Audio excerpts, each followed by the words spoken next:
Okay, what do we got here?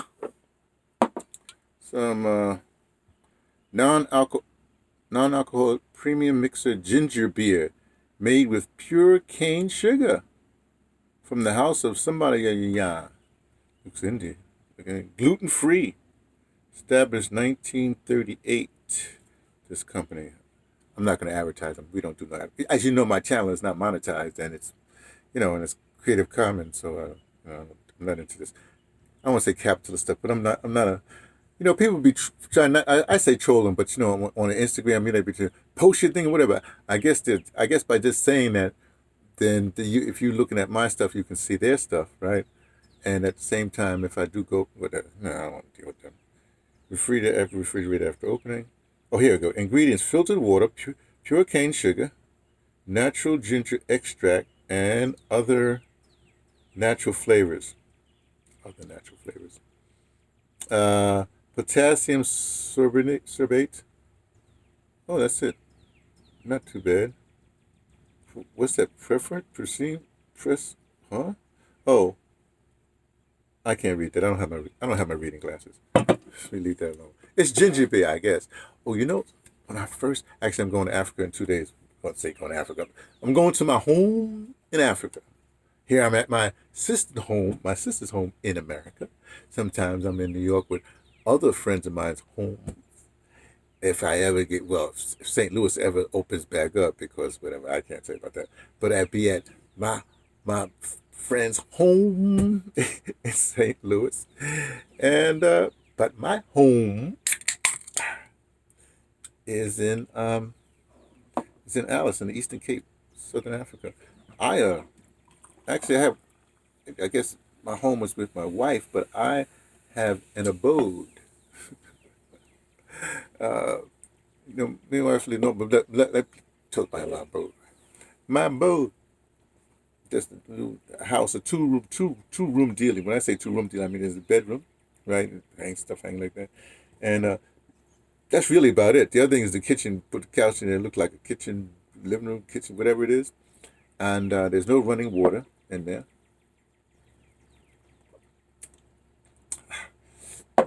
Good, I like ginger beer, but I'm not into sparkly stuff. Dude. I don't do sparkling water. I don't do sodas, whatever have you. I guess I'll just have to suffer with this. It's too fun now. Oh, anyway, so I live very humbly, low to the ground. I actually like it. Oh, by the way, here's what we're going to do. This might be a little long because I'm just going to keep on going. Because I realize I've been neglecting my duties to my channel.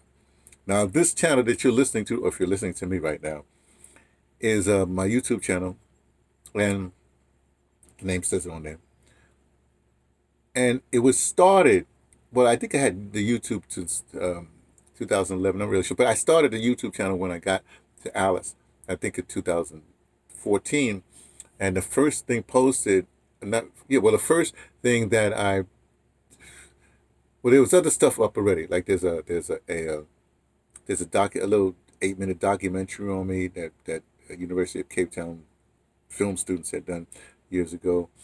There's this whole thing, this workshop I did, and this sister, well, I two anyway, this sister took snippets of the workshop and set it to music to a Hometown Glory by Adele. And there's one anyway, there's stuff there, right? But I officially started, if I want to say officially started, when Alambe Brath died. Alambe. You know Alambe, you know Alambe. If you don't, you don't. What can I say? If you're in New York, you knew Alambe. Because he's coming with his flyers and something like that. You'd cross the street, not to get a flyer. I'm sorry, no. Well, I'm not, no. I mean, the reality is, Alambe is political, right? Him and Samora used to run this stuff at Harry Tubman School. They used to run a lot of stuff around the place. Samori Marksman, peace and blessing on his soul. Also, they both passed. But Alambe, let me go back. He was the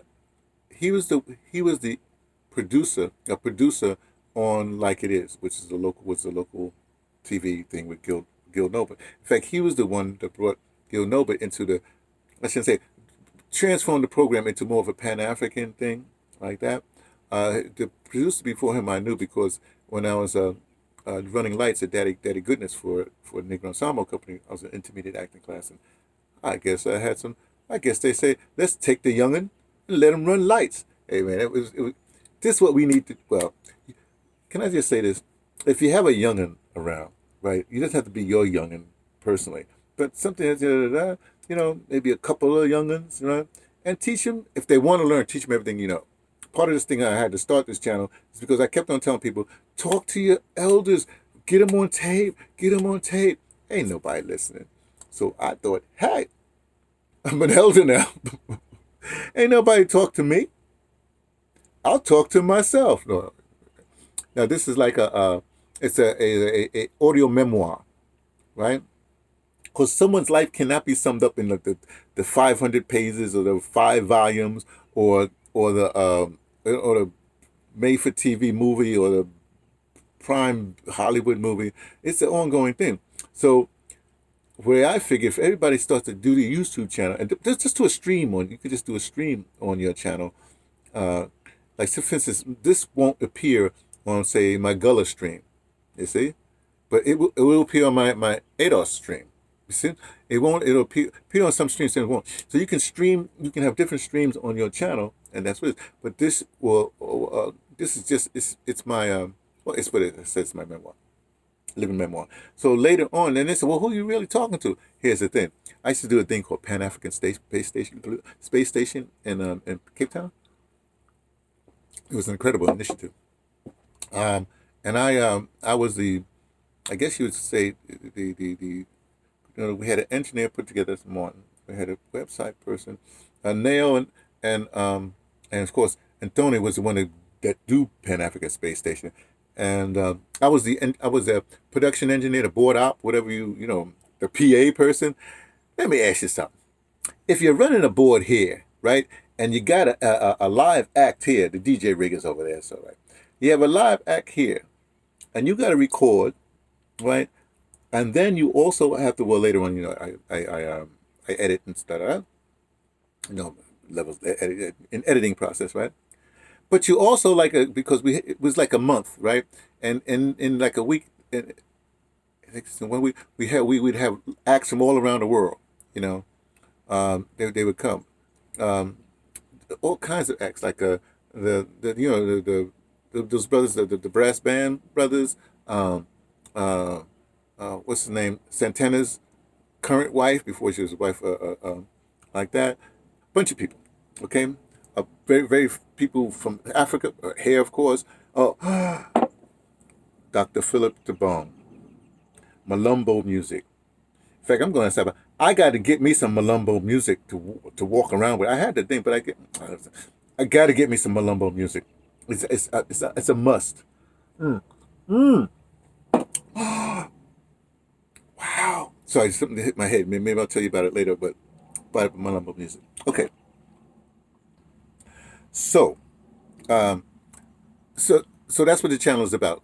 See? So now I'm doing my duties. That means to you right now, you probably should tune away. Because this is probably going to be long. I'm just keep on rambling. I'm not going to stop till I get exhausted. Because, like I said, when people are recording, first of all, it's hard. You cannot. It's almost impossible to PA from the back of the thing. But it was done. I did all that stuff. But there would be live acts all throughout the month. People can come and do poetry. They present, like that. And I had to set them up and like that. But I would tell them sometimes, because I said, look, even if there's 25 people sitting in this place right now, usually a place holds about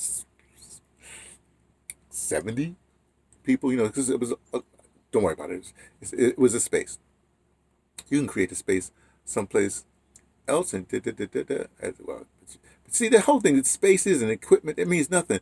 You got to have the vision, then you got to have the people that execute the vision, all that stuff. And I would tell them, look, you talk to these 25 people, right, but this is going up on we're archiving this. This is going up, this will be up on, I'll say YouTube, but Chimoranga will have the thing. That means that, eventually 25 million, 2,500 million, 25 million, will see this. So you got to. So the thing, that's all I told him, right? Well, here's the trick. Here's what I would say, because you can't envision 100 million trillion people. If you actually envision that, you think you talking to 100 million trillion people, it don't work. Even if you think you're how you say, performing for this crowd here, because what happens with how you perform, the crowd reacts. They become part of your thing. It's a cyclical thing, right? But what you must do, what you should do, is I'm talking about individuals in your band, or even you, because you're doing this all the time. You go so far into yourself, right? It's like the third infinity. You have an infinite, how you say, infinite past, infinite future, right? Then you're here, right? So what happens? I call this. It's not really like that. It's more like a spiral, right? It's a spiral in all directions. It's spirals. Well, I call that the third infinity. Which means since it's this, you're going in. In other words, this spiral actually is out, but goes da da da da da. That's the travel route. But of course, because it's the third infinity, you can never reach where you're reaching right here. Let that sink in. Actually, just excuse for me to take another sip. Okay. So the process is for you to go so far, to journey this third infinity so hard that it hurts. You know how you climb in a mountain and you got to take a rest, and that's what happens. Sometimes you take a rest, but you got to keep on going. And if it burns a little bit, it just burns a little. But you're building a character and whatever you're building. Okay, so what I'm saying, in that situation, right? You are playing to a live audience, of course, no matter what, but you're more playing, so exploring yourself to bring out that thing. The real trick is if you can go so far into yourself that you actually leave, that you actually connect to the universe in such a way that those messages, the universe, okay, just like you have the back and forth, the call response, well, just the audience that you're getting from. Well, if you're going that way, remember this third infinity, then basically you're going to the universe and getting a call and response from the universe. So it's like the people here, and then the universe. The universe is all that. The universe is, and these people are in your focus, and these people are giving you energy to focus more. That's what it is. The people that the 5, 6, 10, 12, 100, 300, 2,500 people that's giving you this, right? The trick is you can't wallow in that. You can't idolize that. Well, I'm sorry, you can idolize that. However, if you want to go someplace else, also, as you do that, you have to connect to the universe that gives you that thing that sparked them. This is this constant. How did I get that? It's because I'm always doing something. Joe Rogan was interviewing Cornel West, Dr. Cornel West. And I see Cornel West a lot of times. I even caught him. He's on my YouTube channel only because he was I don't usually do big celebrities, you know what I'm saying? But he was at the ADOS conference, the first one, right? God, this is all around. And he was being interviewed, and I just put my camera up there and just got what it was. I wasn't asking him any questions. Oh boy, you don't want me to ask questions. Huh? Not only am I brutal, I'm slick. So you don't know I'm brutal. Back to the point. So Joe Rogan's interviewing Cornel West, and Cornel West is telling the story about, not Charlie Parker. What's his name? Man, I got the face. Come on now. Alice Coltrane. Okay. John Coltrane. And one of the drummer was there. I think the Ali guy. Anyway, so they're blown. He says he's blown on stage. Then all of a sudden he just drops the horn, and he's like, and the drummer goes, Train, what's up, Train? And he says, I can't, the horn's in the way. The horn's in the way. I'm going like, what? I know what he talking about. I know what he talking about. I'm talking about what John Coltrane was talking about. You see what I'm saying? I pay attention. They had snippets of Sadhguru, and he said something. I said, I know that. He said, oh, I know that. I've seen that. I understand what you're saying, but for me it don't work. But I know that. So he's got like 85, 90% of what he says. I'm going like, I know that, because that's the process. Is he's just bringing up, telling you stuff that you know already. So he just has a demeanor that can, well, if you pay attention, can bring out. I mean, I'm not going to go to no. Well, maybe I'll go to India next within the 5 years. I need to take my wife to India anyway. She has that, designers and whatever. She has that vibe. She need to go there. But what happens is the I see that and I tell them to do that. But it's all on you, So that's what I was telling them. Anyway, back to the point. Back to another point. Right? So I started a YouTube channel for that, and now I'm updating it. Now, what I usually do at the beginning of the year, maybe twice a year, at my birthday and also for New Year's. Those are my 2 times a year. Of course, New Year's Eve is whatever. New Year's Eve day, like a 3-day period between that, like January, the end of December, January, right? Well, let's say the 3 days there, the transition days there, right? And then my birthday just July 3rd, like that. And so those 2 things. Those 2 are marked times. Let's put it that in my world.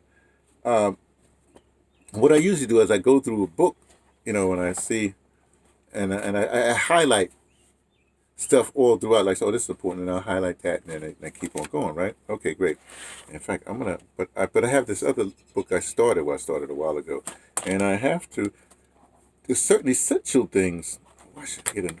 There's certain essential things I got to do.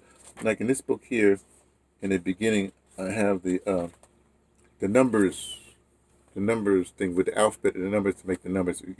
Each letter corresponds to a number, and also, I think on the back, where? Oh yeah, and then I have also the Rosicrucian, the 9-year cycles. There's other Rosicrucian things I haven't dealt with, and I think I put what did I put in here already? I got the Rosicrucian cycles in this one already, but I've got to put the other one in. So, in fact, let me leave that alone. I know when to do this. I'm going to definitely do this July 3rd. Just put that date there, July 3rd. I know when to do that. Okay. So I just came. I'm leaving. I'm leaving on a jet plane. Don't know. Oh, actually, I know when I'll be back again. Early August. Well, I'm leaving on a jet plane to my, like I said, to my homes in South Africa. But being here was really interesting this time.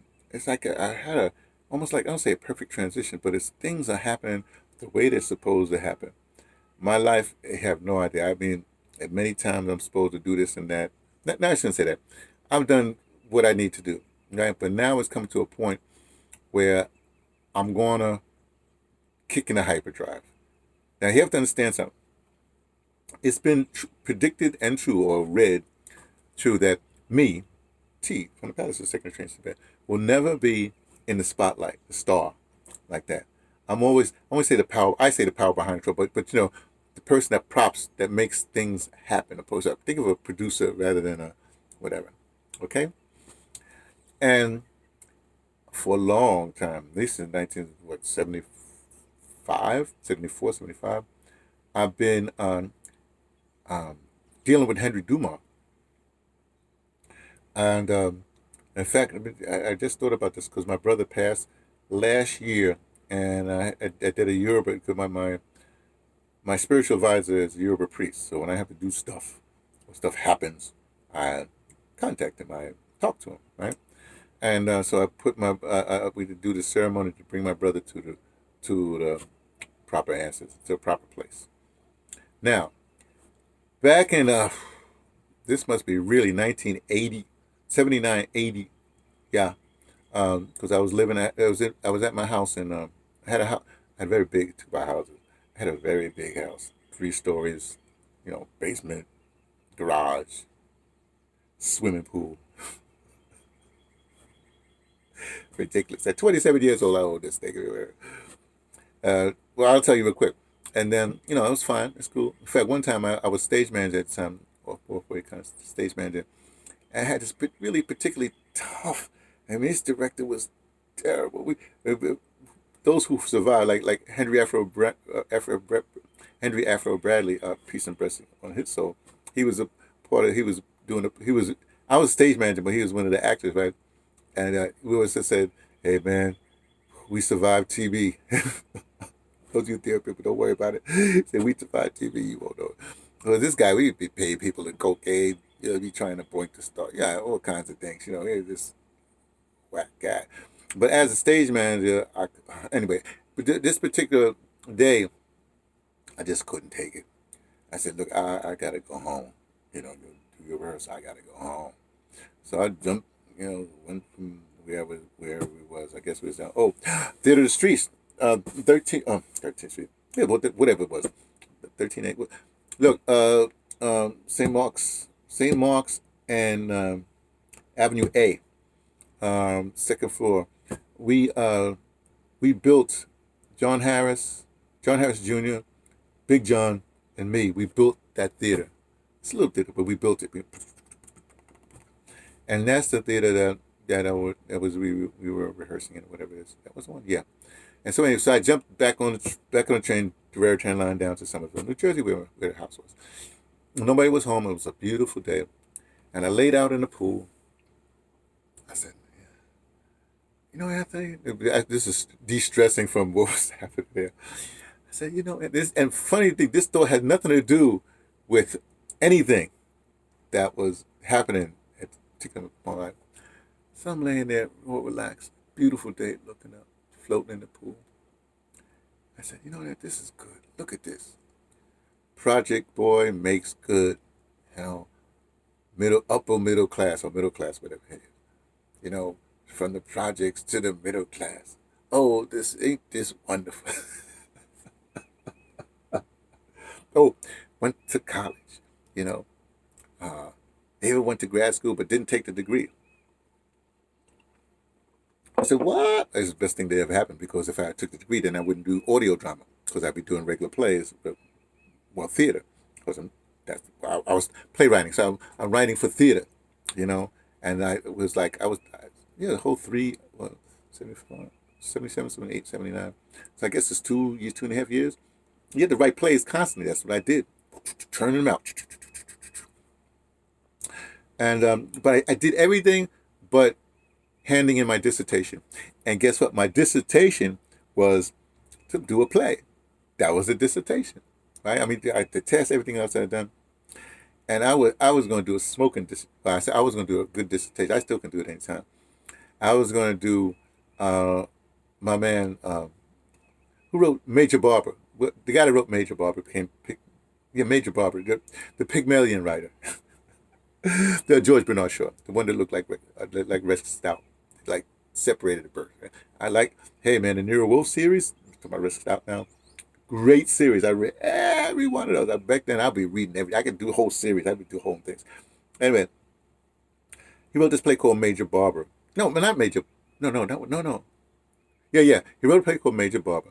I wanted to then adapt that or modernize it to a sort of like a black circumstance, right?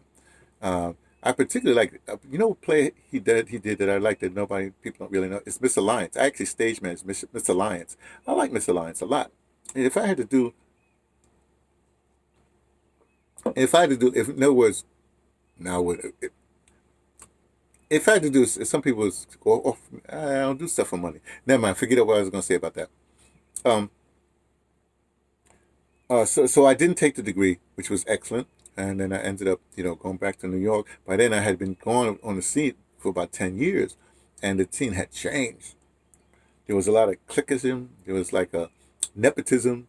All the isms, all the little groups with little cliques were really getting some power. And so I didn't like the scene. And when I was in undergraduate school, when I was in undergraduate school, I did my own radio program at the broadcast station, or RSU, called Variations in Blackness, which is where I met Loretta Dumas. See the connection? Always connected. Because I'm a playwright. I'm connected to stuff. Stay with me. You're going to get a play here. And since I'm undergraduate, I'm actually a major in communication, and I also major in English and English literature. Or English, I had just had Black literature and film was my two, focal points.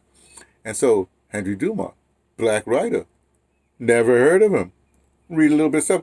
This is incredible. What? How come he not out here? How come we don't know him? I mean, he died in. Okay. He died in 1968, shot by a transit cop. Okay, we understand that, on the 45th Street, Lenox Avenue train step. And ex-Sunrise says that when that happened, the 3 train runs that line. It's a 3 train, kind of interesting. The 3 train, I guess because so police actually just went past that stop when it went past the stop. Anyway, back to the point. So I got his books. I started reading them. Whoa. And then Loretta, I know, me and Loretta kept in touch somehow like that. I know. There's some stuff that she had some tapes of his. And I said, well, at that time, I'm conscious of tapes and stuff because I was doing radio for a while, right? I was doing radio since like 1972. Right? I said, we got to preserve these things. We should, because they weren't like reel to reel and cassette tapes. I said they might degrade, so I want to make duplicates and maybe clean them up, like that. I'm gonna put them through the process of clean them up. So she allowed me to do one, and then which allowed me to do a tape. That tape eventually got to Eugene Redmond, and somehow he got up to Chicago, and they made a record out of it. It's called Something in the Ankh. Ankh being Henry Dumas. It's Sunrise, the Ra and the Ankh. Well, Sunrise. You see them on the cover. They're facing each other because Henry Dumas used to hang out, rehearse with Sun Ra, right? Okay, so an Ankh, when you say Ankh, it's because what Henry did, the man was brilliant. He took then his name Hank, his nickname, or Hank, Hank, and rearranged it so it said Ankh. Hey, poets, they know. Short story writers, they know. Hey, writers, they know. Wordsmiths, they know. So that's what Henry did. So that album actually is my work, even though I get no credit for it. So don't worry about it. Things like that happen in the recording industry. But I'm not a material. I can't explain to you. I do stuff. I just do it. My thing is that it's done. I got other stuff to do. You see? Therefore, I don't get. If say for instance you get.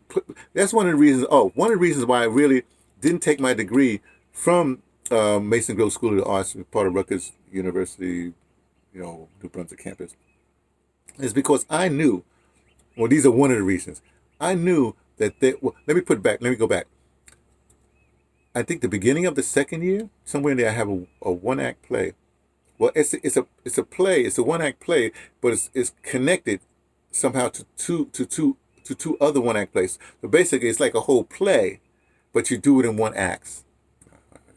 I did all kinds of things. I did all kinds of configurations like that. The piece that I wanted to do is Henry Dumas piece I want to do in August. It actually is 2 short stories and it's poetry made into a play. I love Hank. I like hanging with Hank. I like hanging with the Ankh.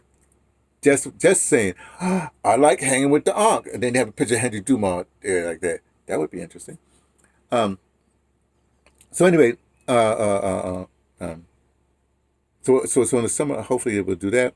I was talking about Henry and the Ankh. So throughout the years, I cleaned up his stuff. There's one tape I need to talk to Red again that he's talking to his son. I think it's Michael. like the older son. And see, because Henry used to run around the South with a big boombox recorder, big rig to record with, getting hearing those authentic sounds because he was born in Sweet Home, Arkansas, but getting authentic sounds of the people around. Like those white guys that went around getting the folklore and the rest of stuff. So just to get their voice inflection and stuff like that. So, but he had done something with Michael just taping, and it really sounded like a free-form radio program. It did. Man, I better get on the mark and try to get that transposed or something. It would be credible. Anyway, so so at this particular point in my life, I am not, again, I'm not trying to be famous or push myself. I'm trying to get Henry out there, right?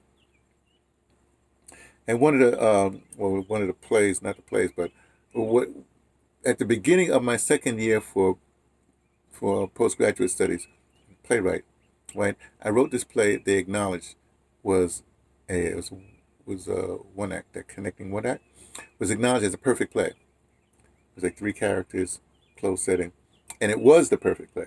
Not because I must say I didn't. Like I said, acknowledge as perfect. I didn't even say it. Other people said that woman that was the executive, something really close with Lillian Hellman.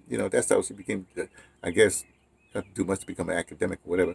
I shouldn't say it that way. I take that back. But she was the head of the department, and it's like a white lady, right?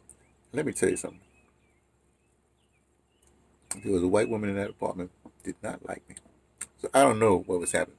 Anyway, I I didn't take the degree, but that play they said was a perfect play, and it was. Then I realized they wanted me just to continue that perfect play format, and this is not how I roll. So I'm up there doing all kinds of experimental play, seances. I'm doing all kinds of stuff, but they want me to, why? Because if they get me to do whatever, then I could be the black playwright. This is even before Susan Laurie Parks and all them people like that. The black paper, and then it happens to you. I'm just telling you, right? So it was good that I didn't get that notoriety. So things go on. I because I didn't like what was happening in the theater, I started to do radio, and did radio theater basically. Then I had more control. I don't want to say control like that, but in radio theater, the way it goes is I won't say the visionary, but the engineer is king, right? Um, say for instance, like say in plays in theater, the writer is king. When I say king, I mean it as the person, the source person. In film, like the director slash producer, whatever you all like, they're king. See, so I disliked audio drama in such a way because it was forgiving medium to me, and there was not a lot of stake because people didn't put a lot of money in it. Because you put money into theater, you put money into film, and everybody's on you, her breathing down your neck. You do audio drama, ain't nobody hanging with you, and you get the same results. Because if you're an audio dramatist, you're actually a playwright. I mean, a script writer, whatever. Okay, let's leave that alone. So, that's what happened. I just started doing radio, and things kept creeping along, which was good. I like the slow time. Um, I end up basically uh, at BAI doing theater and having time to travel. So I would travel and get into all kinds of situations, right? But it was all good, as they said. Okay, so let's keep on going.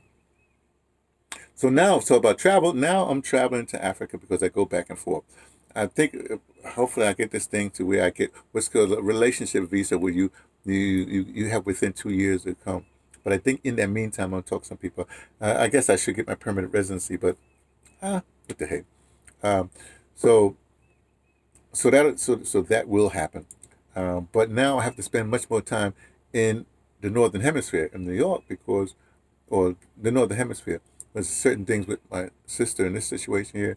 There's certain things with basically what I'm doing in theater and audio drama that happens in can only happen in New York. So I have to be up much more frequently for that. And then I want to take this trip. I want to take this trip out there. Oh, here's a trip. Here's a trip. Here's a trip. But before, when COVID hit, right, I had a trip scheduled. I always wanted to take this train ride from basically Vancouver to Toronto, to Toronto. Taranto is a place in Italy that had the first grape, the Primitivo, which I had an incredible time. I was hanging out with the head of the Communist Party down there. It was hilarious.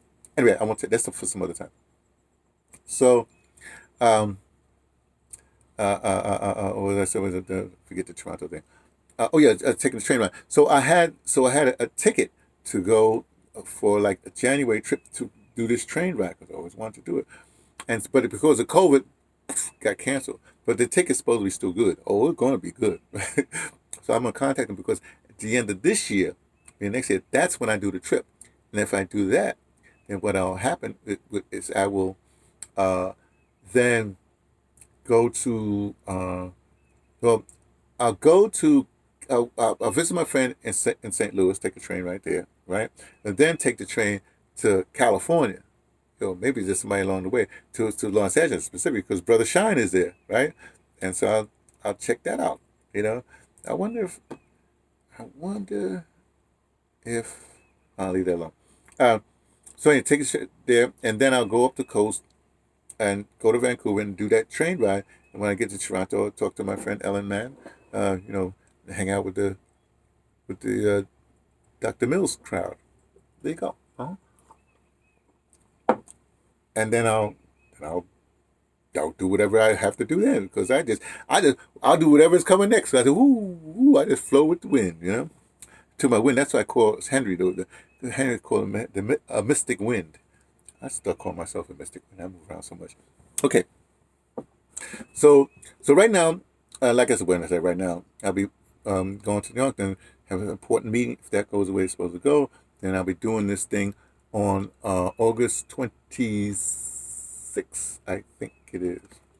I think it's August 26th, but it's like the last Sunday in August. Yeah. Uh, make it, yeah. Emmett Till's Death Day, let's put it that way. And the piece is going to be a Henry Dumas piece, and it deals with that. Okay? So that's very exciting. Now, here's the thing.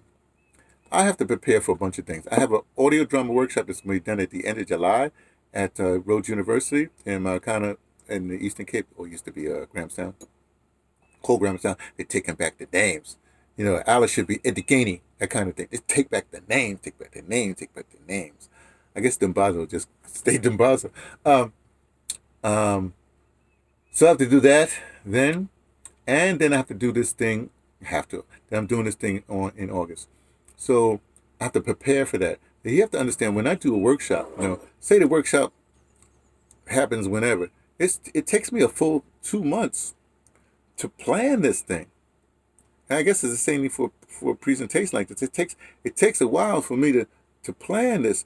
Because when I do an audio drama, especially an audio drama workshop, it's got to be like, the way I do it is called nutting up my sleeves. And I come in like, everybody can do this. And all I have is the expertise or the way to bring people to do what they need to do. And so everybody thinks that, it's just a fly-by-night. It's a fun thing. That there's no whatever, your freedom. You're like, how people run away to circus or even run away to entertainment. They think there's no discipline right there. It's like, it's the highest form of discipline. But if you're going to do the highest form of discipline, you have to spend time in preparation for that. It's like a jazz. Yes, let's go back to John Coltrane. If you have a jazz musician, any kind of musician, let's say the great Craig Harris, right? Trombones, right? Well, the didgeridooist. I would call it the Afro horn cat, right? Okay, Craig playing the Afro horn. He can't just get up and play the Afro. Well, he can't just get up and play the Afro. No, he running scales every day, and so it's like that Picasso thing. The lady asked him to draw me something. She drew something and it looked like whatever it looked like. She said, "But this is not work." He said, "You only this is 5 minutes, whatever." He said, "Nah, took me 40 years to do that." Da-da, get it? Anyway, so you have to prepare for this stuff. So here's what I'm going to do to prepare this year. No, this story is not. I'm telling you, leave. This is not for you. This is like for my what's my grandnephew speak? I don't have him here. But my grandchildren, my great great great great great great great great great great great great grandchildren. They're gonna say, where did our stuff come from? What is this? What lunatic put us on a planet? No, what cat put us on a planet so we can enjoy the liberation that our lineage has caused? See what you do? You can put any story you want. It's your story.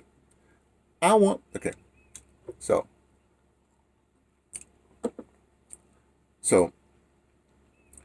I'm gonna do this to do this piece. Right now I'm traveling. I got it. It's funny. I'm supposed to go to Cape Town and then the plane lands, and then within 2 hours I go to the overnight shuttle, the overnight bus. They call them long distance buses. They combi taxis, right? But the industry's been hit in such a way they're sort of unsure.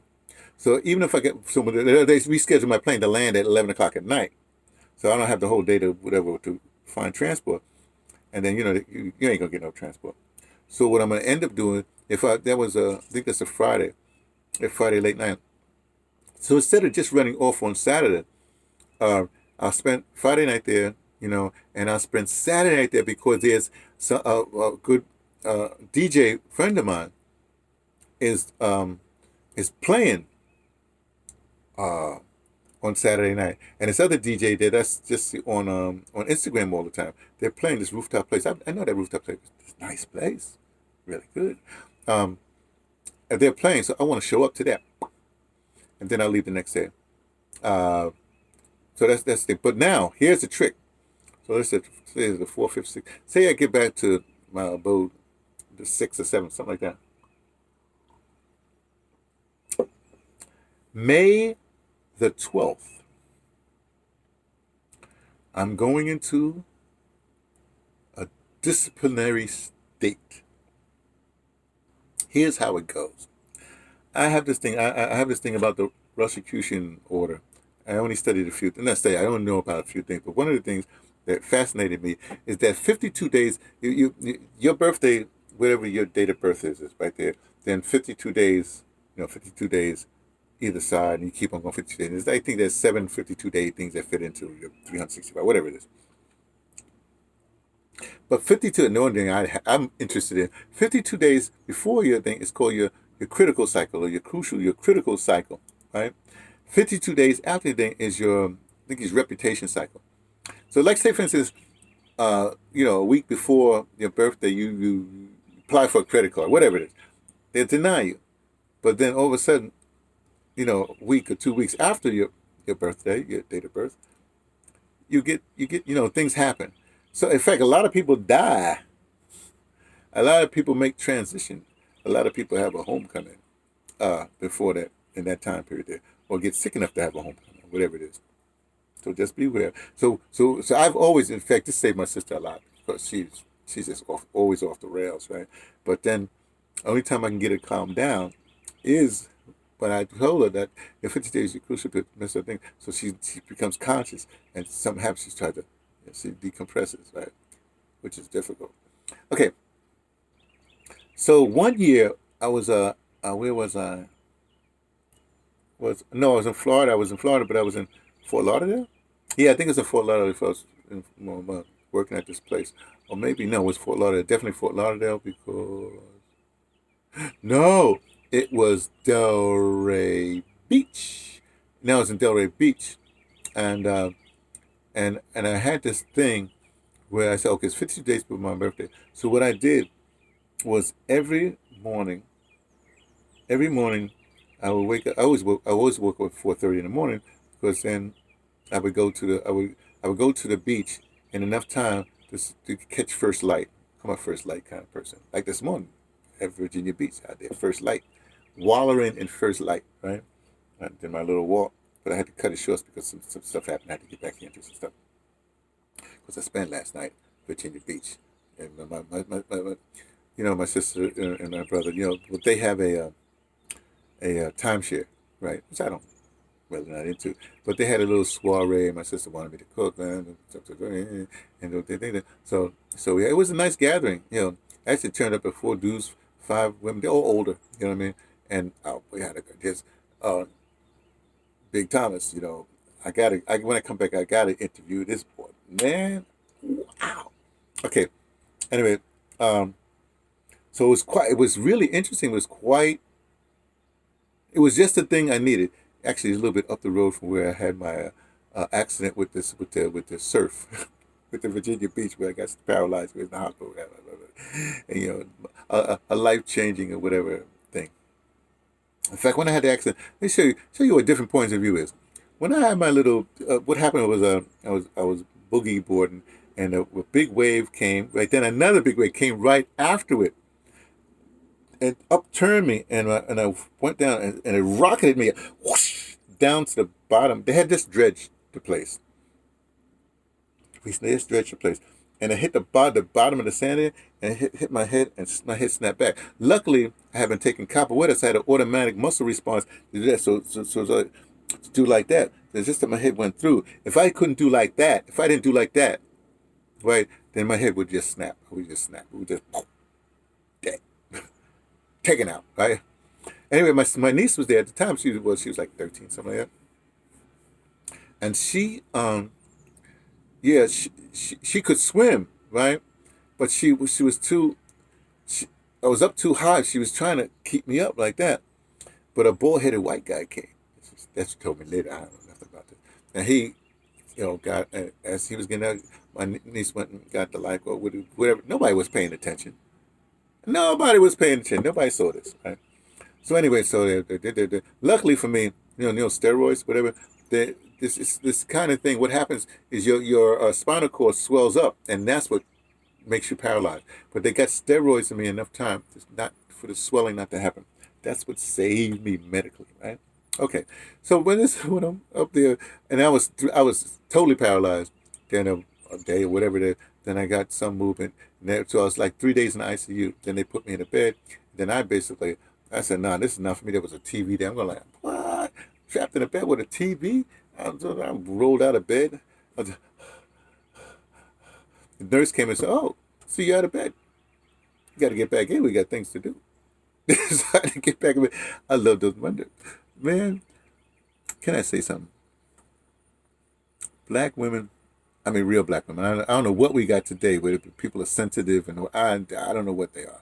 But it was the black women that I know, like my sister. My sister just the other day was at the Hampton VA, and she, because she had something to do, and somebody, a colleague, another nurse walked by, and they said, oh, didn't recognize because of the mask, and recognizes. Then they said, oh, it ended up my sister had helped this woman a lot. I'll tell you what the case was. She was tending to the patient, was an old fat guy, and he, touched her breast, and the woman, complained. Nobody would listen to her. Told my sister, see, New York is the one thing. The reason why you don't mess with New York because they will. Well, I'm sorry, sisters from New York. I mean, real sisters, project sisters from New York. They will call you out immediately.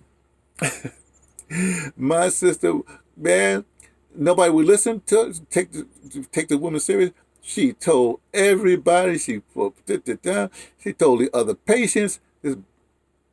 Anyway, saved her. But the administration still blackballed her. She finally had to get transferred someplace else. Somehow came out.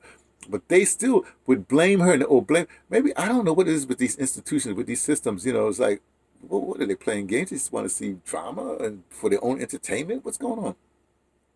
Anyway. But you could see these black women, they jumping back and they're talking loud. And I love it. He said, and here's the interesting thing, and tough too. My wife, she the same way.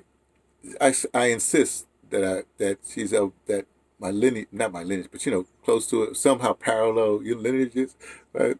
Because let me give you an example.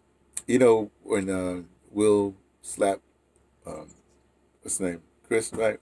Now, if I was in the same situation, believe me, as my grandmother would say, I wouldn't have to go. If he was that offended, I wouldn't offend. I would just look at that. I wouldn't even look over. Maybe I look at my wife. She would be up there smacking him if she was really that offended. I'm gonna say that. I'm just saying that's how my wife don't wait for me. She don't care. She gets obsessed like my sister. They don't care. I basically married my grandmother and my grand aunt. Basically, it's the same. Those two people. That's like my wife is. She Black American and don't know it. I don't know. She's gangster. It's everything. You know. Back to the point though. So, a second. So I got a plan. What am I going to plan? So, May 12th, prosecution cycle, my critical period. One year down in Florida, what I did, I would walk to the beach. I had to walk through downtown, the opulent section, over the railroad tracks, downtown, the opulent section. Over there, there's I don't want to call it a causeway, and then the beach, right, with the opulent people on the beach too. And I would get there, first light, and I would do my prayer and meditation and exercise. Then I walk back. On the way back, I would be thinking of a poem, right? Then when I got home, whatever it is, then I would go up to this place where they were placing people, trying to get people jobs, whatever have you. And I would type up whatever I had written down when I had gotten home. I'd type it up. So you can call that the second or the third edit, however you think of it. So I did this for 52 days because this is my critical period. And then when I finished with that, I said, because you write 52 poems, believe me. I mean, if a half of one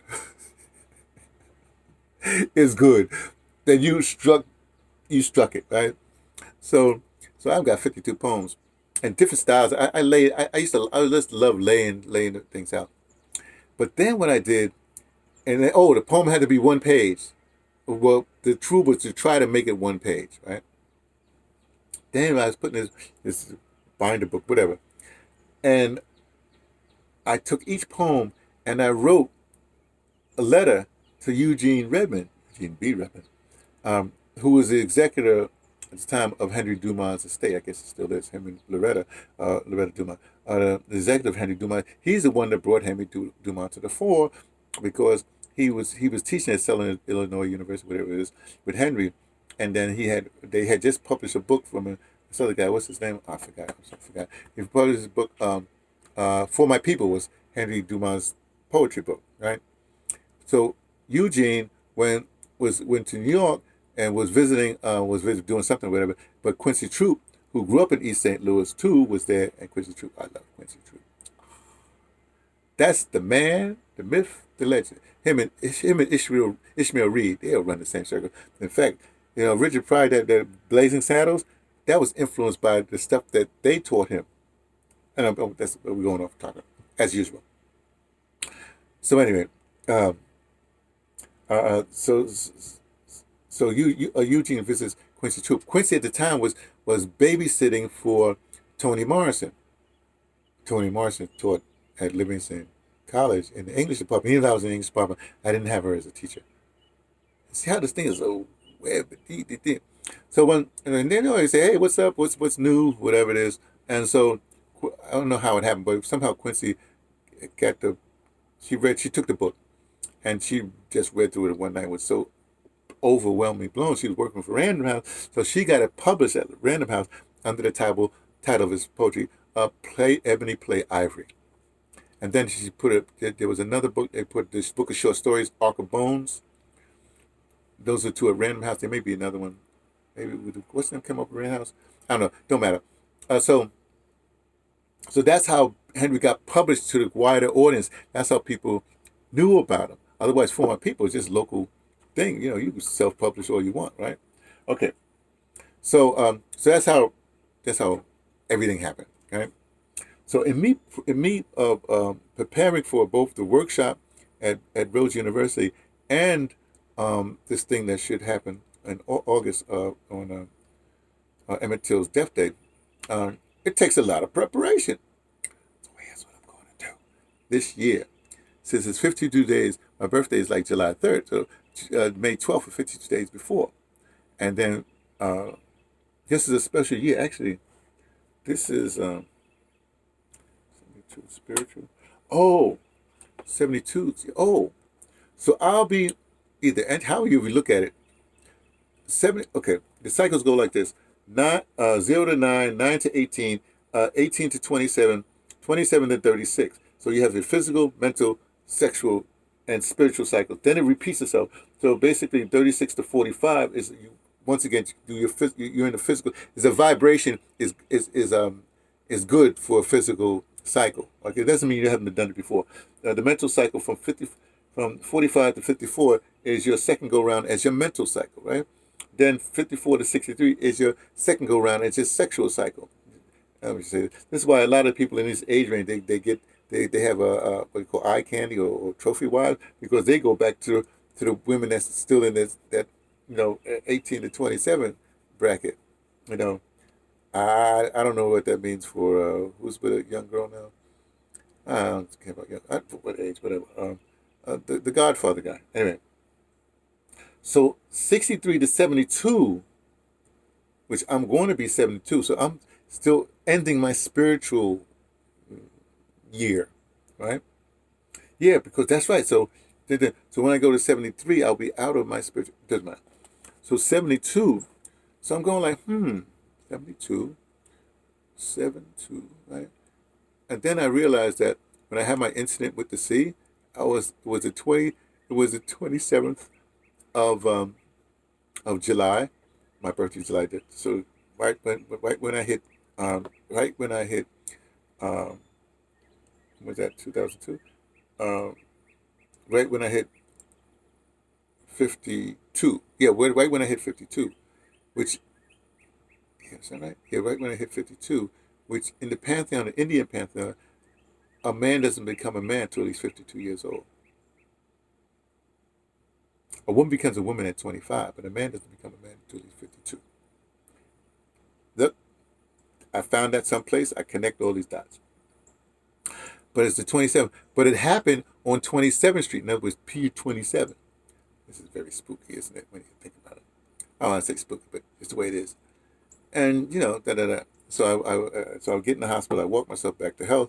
I've spent a year in the neck brace. I would not advise this on anybody. I mean, it's not as torturous as a bunch of other things, but a year in the neck brace, sleeping on the floor, you're back with your legs up on the thing. Luckily I was recuperating with. And shout out to Kenji Bird and her daughter Indigo. So now when we look at this, I said, this year is gonna be my 72nd. The incident happened on the 27th thing on my 52 birthday. I say, what can I do? Because remember, the idea is to challenge yourself to go so deep into yourself it hurts. Now remember, when I say remember, we said when Bird was doing that. He's a musician, right? I'm not a musician, but that doesn't mean I can't go deep in. I'm an audio dramatist, so I have to create for roads. Let me put it this way. I used to travel all the time. I travel a few times in a place called, down to Pondicherry, a place called Oroville, right? Dedicated to the mother's whole thing, but the mother created this thing. She never been there, but she created things for Aurobindo, one of those Indian philosophers kind of guy. In fact, hey, I like Aurobindo. You go there, you can see all his writings there. In fact, I was blessed by Aurobindo's what do you call ashram, whatever you want to call it. It's right down there in Pondicherry, downtown Pondicherry. We're talking about on Pondicherry on the east side in the Tamil Nadu state, right? And it got a little thing, whatever have you. But here's a trick. Oh, let me tell you what happened. In India where they go like this, namaskar, they do like everybody does like that right there. That's also close to Zulu. You do like that, your hands are free, but they do like that. The Sri Aurobindo acolytes, they do like this. They touch their heart and put their heart. They touch their heart with the right hand and put the left hand out like that. Okay. I would greet like that all the time. Not them. Before I got there. So even when I was there, when people I figured as a greeting, I would do this because I was doing this way before India, whatever happened. I didn't know nothing about Sri Aurobindo, so it was kind of And how I even first got there was amazing. My Indian experience is like, whoa, you know. But back to the point. Right? So I got to do this workshop, and this is the perfect workshop because it's the communications department and the theater department. Come on. Come on. What do they say about pigs and slop? There's got to be some more powerful, I don't know, a gullah way of saying pigs and slop. I got to find this. I got to find this out. I got to talk to my Geechee peoples. They say, how would you say pigs and slop? You know, and I don't mean saying pigs and slop, but the same kind of concept. Let's see what they say about that. Anyway, so that's going to be it. It's not a challenge at all. It's what's supposed to be. It's a continuation. It's an evolution. I shouldn't say that. Because in life, I'm an evolutionary, but in my craft and audio drama, I'm a revolutionary. Hey, so I'm even cited as that. I'm excited to be in a revolutionary in radio drama. Yeah, it's in a book. It's in one of the academic books. I'm just saying, right? So anyway, so I'm gonna so that's gonna be amazing, planning that. And then this other thing, this Henry Dumas piece, that's going to be done in August. Those are the two things. But to prepare for that, how do you prepare for something like this? These are huge things. These are huge things. When I say huge, I mean because you don't understand what I mean by huge. See, when I say huge, doesn't necessarily mean length. It means the intensity of it. Let me show you. I know I got it here because I looked at it the other day. This is it. This is it. No, that's not it. Darn it.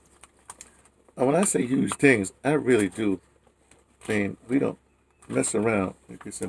This pouch has been with me since the 90s. I love this pouch. It's falling apart. I should just write the company, see if they got it. I want one just like it. It's just perfect. Just perfecto. Is this thing here? Okay, here it is. Let me pull this stuff out.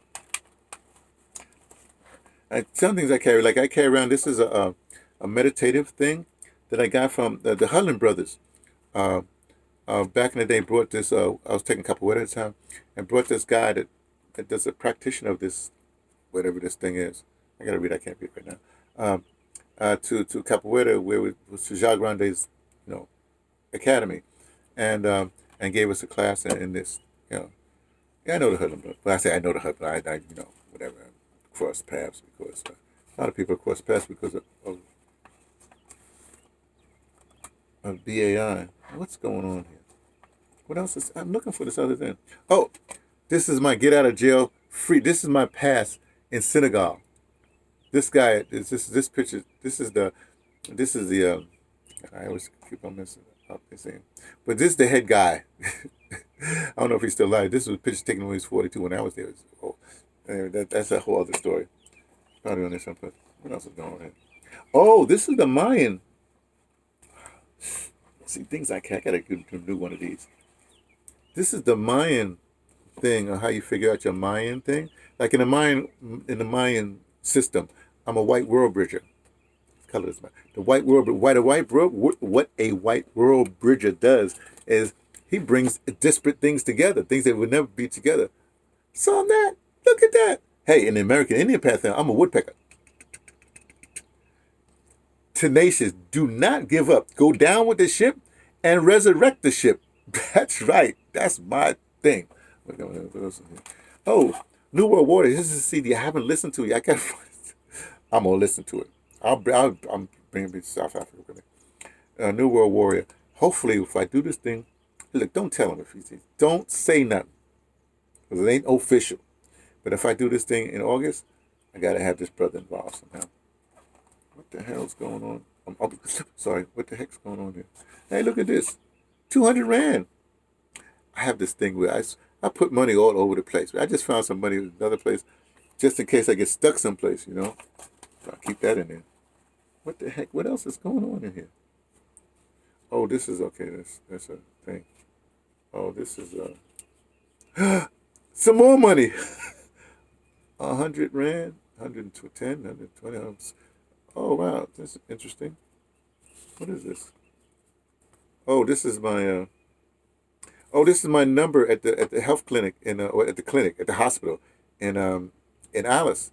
It's one of the first hospitals, whatever, in Alice. But I have a file there. you know. I don't know what that stuff is. But look at, I got the money. Let me show you the South African money. Let me show you. Ain't this relaxing? Yeah, we ain't no hurry. Oh, what's this? Oh, this is the thing for one of those pins for the phone. See, I hide these things, and sometimes when I want something, I forget that I've hid it someplace. See, this is 100 Rand. This is just, now, see, this is Madiba on the front of, what's I got? Madiba. And on the back of 100 Rand, used to have a ram. Now what they did, Nelson Mandela, because they want to be like Nelson Mandela is on the money already. Dumb idea. Well, no, I shouldn't say dumb idea. But then what they did, a typical Xhosa move, they have Madiba on the back instead of the ram. They have him on the back in a village setting in his traditional thing. Man, politics, you're a bunch of idiots, you know? Sorry, I shouldn't say that. I'm trying to get to South Africa. They might stop me at the border. Then the 20 Rand, it used to be like, have Madiba on, and then an elephant on the back. It's like the big five.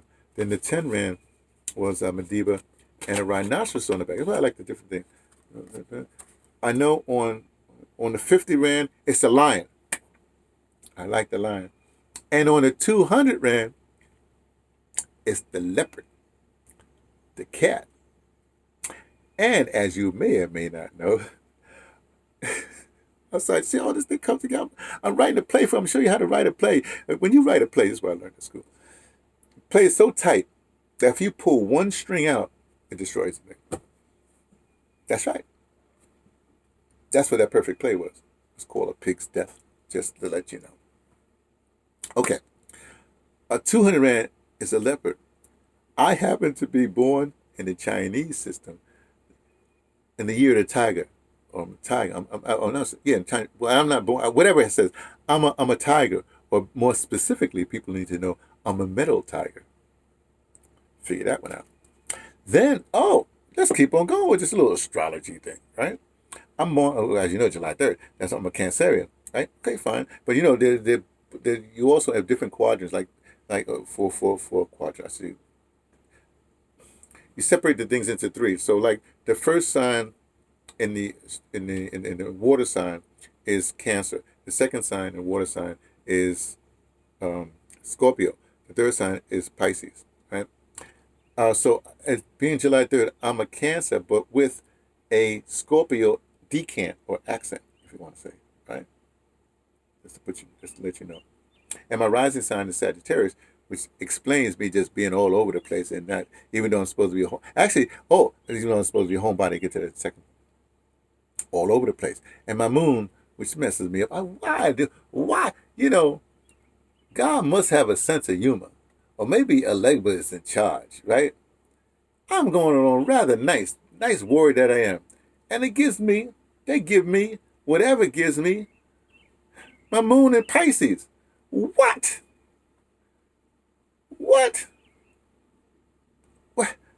How does that happen? Man, upset me. Or where it's hot out. I mean, it's all of a sudden gotten, springy summer, right? But I'm not, so I can wear this hat. And I would take it down to South Africa, but no, it's winter in South Africa. That's dumb. So I'll leave it here when I come back. Got my hat. I like this hat. So that was messing me up. Being the whatever. But anyway, let's leave that alone. But of course, I'm a child of Ogun, so we back to the warrior status. Yay! Yeah, but people don't understand about Ogun. Ogun is not only the warrior, right? But because he's doing the iron thing, he's into to metal, to steel. So he's in charge of the medical facilities, instruments. So he's a healer. That's what I'm trying. Well, a healer. He's a medical guy. I'm gonna say medical guy, right? And not only is that, but people don't know also because Alegba said, "Hey, we got to go down here to take the selected heads, from wherever they were, and bring it down to Earth, right? And every time they tried to come down, the grass would grow up again, and they couldn't get through. So though Alegba trickster, he had the idea. When you have an idea, what you do, when you exhaust all avenues. Where you go because you really don't want to talk to this dude. You really don't want to bother this dude because some stuff is going to happen that's what you didn't realize. You didn't factor in. So they go to Ogun and say, Ogun, man, we want to get down there, blah, blah, blah, blah, blah. So Ogun says, takes his, they come to him, he says, they bother him. He says, Can I feed my dogs first? Can I finish feeding my dogs? Why y'all bothering me? Well, you see, we have this emergency. Okay. So a goon goes down there and cuts the grass, and they can make it through. But in cutting the grass and his designs or whatever have you, he's also an architect. So Ogun's a warrior, a, a medical guy, and an architect. I'm just letting you know. Check it out. Go ask John Mason. He's a Yoruba scholar. Yoruba scholar, big time muckety muck. We get one of his books. Read his books. But you got to put it all together. I put it together a different way. Okay, now here we go. Back to the point. So I got to get all this stuff together. I'm getting to the 52 days. Just hold on. Let's hold on. But I had something else to say. Okay. Just a second. I don't want to put this, but I put it together afterwards. Okay.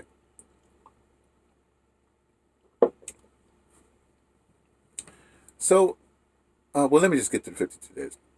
So this year, 52 days before my birthday, between May 12th and July 3rd, I guess I'm over it, midnight July, but 12:01 on July 3rd, 2022. I'm going to go silent. I'm not going to talk. I'm not going to do, in the other pantheon, like, my name is Anthony, but I was actually baptized at St. Anthony's Church. Actually, it was St. Anthony of Padua's church in the Bronx, right? And I've been to Padua with he's entombed, and they have his esophagus. Blah, blah, blah, blah. And who else St. Anthony does? He was the first, let's call it a Westerner, or the first non everything else, to basically bring monkitude, to be silent, to be alone, into the Catholic pantheon, into the, I guess the Western whatever, you know what I mean? So I'm qualified to be, so just think about it. I'm just calling on that Anthony thing, because, I am an Anthony. Somebody once asked me, I was riding with this guy. He kept the question, one of the students, because I'm the only American within, or certainly black American within miles of Alice. And that part of East Gate, it's down up the road from King William. I guess they're renaming that too. I forgot what the name is. But Grimstown was where Steve Biko's interred. I've been to his gravesite a couple of times. Go to my YouTube channel. You see it. Go to interview. You see it. Okay. So, for 52 days, actually, in a certain sense, this is perfect. When I started my travels, when I first came to South Africa, I've been to Africa before when I first came. That was a crazy trip. I say crazy, I mean, like the kids say today. You know what I mean? I lost my mind. It was the first time I was in Africa, man. I was walking around barefoot with my beer and bow and shakers on my feet, we was at this swanky hotel that was just built, and the finance business all over Africa. It came. I was going, hey brother, blah blah blah. They were just too through, prim and proper people. But I had a great time. Well, I was also possessed there. We won't get into that. Well, I was a Goriana, got possessed. Some sisters, I cried all the way home. I cried then. I cried over the hand. And some people say that you would say that. Well, I thought that would my ancestors was trying to grab me, like that. But I think what they actually did was give me back my humanity. But I could say this way: maybe they were trying to grab me, but these two sisters, Kumbatore and this other sister, who were I call them the lovelies, but they were like that. Well, Kumba was my translator because I was doing an audio drama there too, and tapping around whatever. But they pulled me out of that situation because this guy was doing this whole thing. I basically blacked out on my feet. Next time he was there trying to hand me slaves, I put a change rather. I pushed them away. They got me out of there. They looked at me. They got me out of there. Everybody knew I was possessed. Let's put it that way. Yeah, I was possessed before I got there. Because that's another story. Don't worry about that. But anyway, so my insistence is that because these sisters saved me from being grabbed, it gave me back my humanity. So I had those forces. And I guess masculine and feminine forces came and made me whole again, because I wasn't cry since since I was a kid, because my brother, we were tied up. We was like we was in a foster kid. This woman was paying off her house with us with what she got, and she was like, my brother went harder than I did. They were getting watered down oatmeal, blah blah blah. He tied us up, like the cowboy thing, back to back on this pole in the basement, right? I'm gonna crying. My brother, he says, Anthony, don't worry. He said, no, he said, Anthony, don't cry. Don't worry, I'll always take care of you. And I stopped crying. And I didn't cry my whole. I say, I'm sure you get hit or cut or something like that. Cry, right? But I'm talking about no emotion, stone cold, until I got to West Africa. What year was that? Whatever year that was, 90 something. And I think I got my humanity back. There you go. Anyway, in fact, talk about interpretation. Let's go back to my little incident with the sea. So as I'm recovering, I'm meeting all kinds of people. Some people say, "Oh, the Lord is on your side." Somebody says, this other woman says, the angels, you must have angels. Everybody say, "Oh, blah blah blah blah." My spiritual advisor said, that's just Yemaya baptized, or something like you giving you a dip baptized, whatever he said. My spiritual advisor is just he's just cold. Cold. Give you the truth straight up. No chaser. Most of my friends, my good friends, they do that. They give you straight up. Why? Because they know. Anyway. So he says what he says. And I'm looking at these people. I'm going, by that time I know about the Yoruba culture, whatever. I'm going, man, you have your interpretation. Here's what happened. I was working in a tough situation, and the thing was going to come to a loggerhead sooner or later, right? And then I had other things to do. I just turned my adulthood. I had to leave my childish ways behind and prepare myself for adulthood and eventually eldership. So for me, between 52 and 64, is preparing you preparing you for your elderhood, whatever you want to call it. So at 64, that's when you reach your. If you're prepared, if you do it right, that's when you reach your eldership or whatever, whatever. So I'm going like, here's what happened. Now remember, I like film. I used to run right to the Bronx movie theater. Well, actually, I did it one time. But I mean, Bronx movie theater down the South Bronx, right across what was Hearns there, and RKO theater was up there, and then Lowe's was over there, and the Bronx was there. Movie theaters, and the Bronx movie had showed the three features, and usually it was a second run theater. So say for instance, I'll give you an example. So Dr. No, say it played at RKO or Lowe's, the other two big theaters, right? Then maybe a few weeks later it would show up at Bronx Movie Theater, and you get two more movies. You know what I mean? And that's where I saw Dr. No at Bronx Movie Theater. Anyway, I know film. I mean, I know film. Remember, I got an undergraduate degree. I'm studied film studies, right? And I know film. Okay. So so I'm thinking as I'm thinking about this, I said, I know what happened. Oh no, here's my scenario.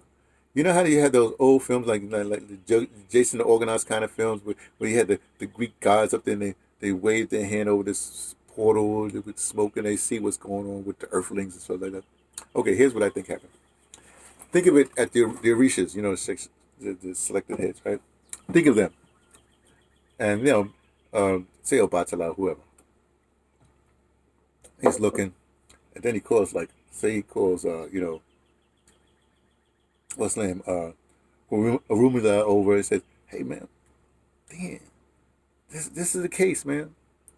No, that's just before just before the accent. He said, this knucklehead, man, he's in this situation. He's got other things to do, don't he?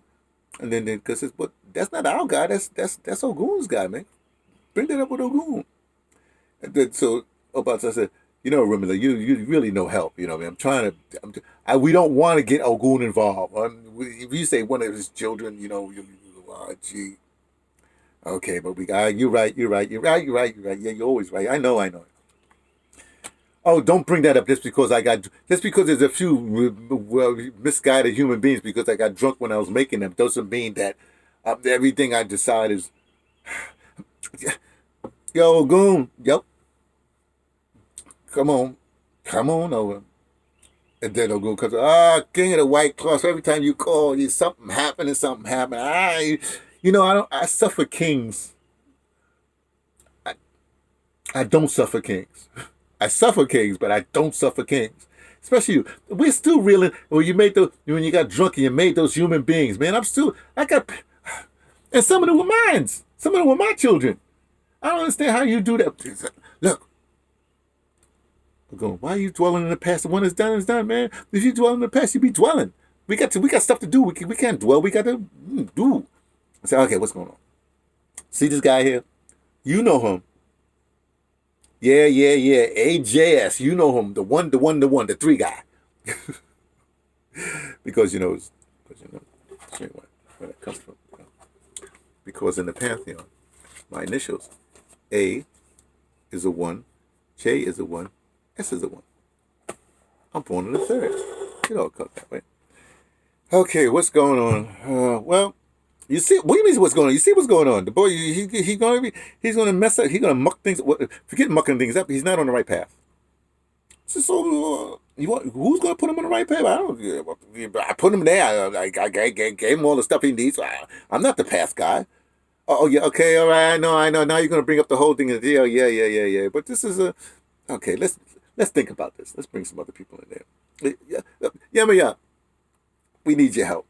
Hey, Oshun, we need your help. Okay. We got to make a plan for this cat here. All right, here we go. Oshun, now he's a child. He's a child of Ogun. So you're the only one that can bring him out of the wilderness. You gotta put some sweet honey or however you do that stuff when he's up there feeding his dogs and just not wanting to come down. Then when he does come down, he just slays people and makes a bloody mess. And yeah, you remember that time? Oh, don't y'all get me started. No.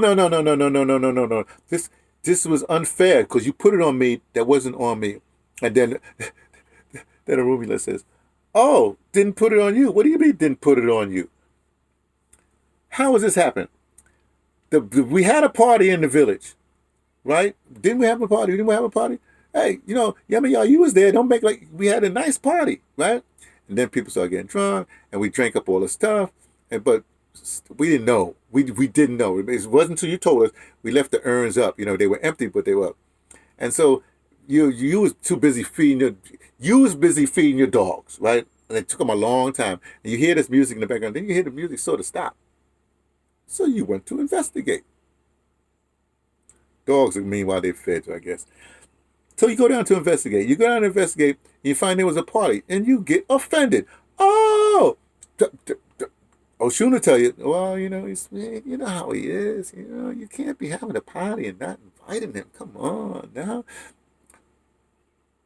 And Obatala say, look, this is not getting us. So what do you mean? He said, no, you saw what he did. Remember when he see that the empty vessels were empty, but they were standing up, he went crazy like he used to, and he goes causing a bloody mess, right? And then when he's confronted, hey yo man, me being confronted. What do you mean confronted? Yeah, when you was being talked, Yamayak, tell him when you're being talked to, what was your excuse? What excuse? There's no excuse. It's fact, right? How are you going to leave an empty thing full of, I be drinking, I be eating? You're going to leave the empty thing standing up. How am I to know? I tell you what. Batala says, I tell you what, let's solve this right now. Next, and then this is what you said. Go to Batala, and you said, I'll tell you what, I'll solve it right now. When people finish partying or drinking, whatever it is, what they got to do is they got to drink the last thing, right? And then they got to turn the thing on the side. Boom. Like the Japanese guys do. When they finish their whatever they do. Turn the bottle on the side. Then then they'll go, we'll know it's empty. Then there won't be no blood no more. Okay? So they solved that problem. Meanwhile, back to the point. Back to the point. So where was I? Okay. I was meandered so much. I'm meandered out the forest, right? So what's going to so the 12 days of silence is 12 days of silence. It makes that, like for instance, when I have to do my Gullah readings, I might do it a different way. Yeah, I will do it a different way. I'll see what I can do. I'm thinking. I'm thinking I might take some out the Hebrew Israelites kind of pantheon, where I say the call of the church kind of thing. Might take some. We'll see what happens. But what I am going to try to do, my Sunday sermons with Mr. Neely, that feast Mr. Neely Fuller Jr. I might try to. It's going to be a lot. Tape in a few days, a few more, because of course, on YouTube you can put them as premieres, and they only come on Sundays. So I have to see what happens. But I'll do a few in advance just so I can get my settled in South Africa. Then I'll be able to do some other stuff, I suppose. Okay, so I'll be silent for 52 days. Now we'll be silent, but I'll be at my abode in deBrother. Nobody, people can talk to me. I can hear them. Don't worry, I'll keep you posted. We'll figure that out. So that's the big thing. I'm going into silent state for 52 days and see what that does. In fact, when I'm packing, I'll show you. Or maybe I should pack. No. Anyway, so that's what's happened. So I got to go. I had some stuff in the wash being dried or whatever have you. And that's it, I guess. That's it from me. T, from the Pattersons, taking the train to Tibet, letting you know everything I suspect.